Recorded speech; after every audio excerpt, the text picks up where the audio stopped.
Dans un pays où on se veut 7e richesse du monde, de constater qu'on a nos pauvres, on a notre quart-monde, même en étant travailleur, et je trouve ça vraiment déplorable. Bonjour, vous regardez le Coin de l'info sur Scop TV.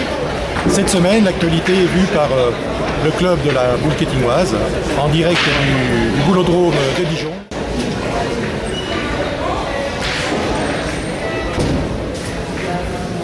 Je vais vous dire une chose, j'ai 60 ans cette année, j'ai commencé de fumer, j'avais 14 ans.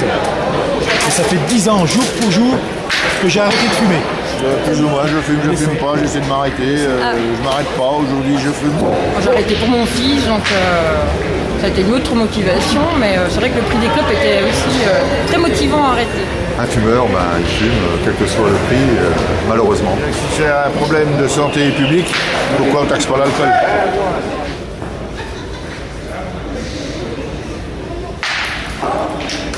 Bien, Martine. Ah oui, oui, le G20, ouais. Le G20, c'est une rencontre de potiches, un peu, là. Pour moi, c'est ça. Des rencontres, pour moi, qui sont vraiment stériles, et qui ne servent à rien. G7, G20 et autres, c'est... Sarkozy d'ailleurs, qui est président du G20, ouais. Oui, ça sert doublement à rien, alors moi je dirais. En parenthèse, c'est même pour ça que les Chinois sont venus nous voir. C'est pas par hasard.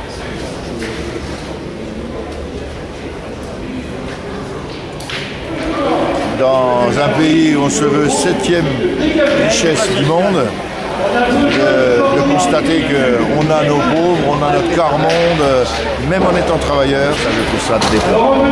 Les jeunes, c'est pas étonnant non plus, mais ils ne peuvent pas y arriver tout seuls. On ne peut pas avoir une voiture, payer un loyer et gagner 1000 € par mois, c'est pas possible. C'est pas possible. Les emplois sont précaires, c'est des emplois, moi je vois j'ai une fille qui a un contrat sur 20 heures, avec ce qu'elle gagne, franchement elle ne peut pas s'établir, ne peut pas avoir un logement, elle est obligée encore de vivre chez ses parents, malheureusement.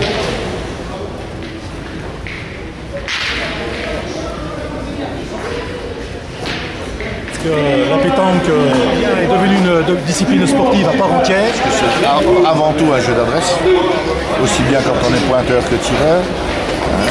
Il faut faire preuve de sérieux par rapport à certaines choses comme l'alcool, comme tout sportif. Il faut également beaucoup d'humilité, d'abnégation. Toujours garder le sourire, ne pas s'énerver. Il fait beau malgré qu'il pleuve. Ce qui fait la différence, je le pense, c'est dans la plupart des cas, c'est le mental. Les joueurs les plus forts mentalement gagnent le plus souvent. Même si ce jour-là, ils sont moins dans le coup, c'est le mental souvent qui fait la différence.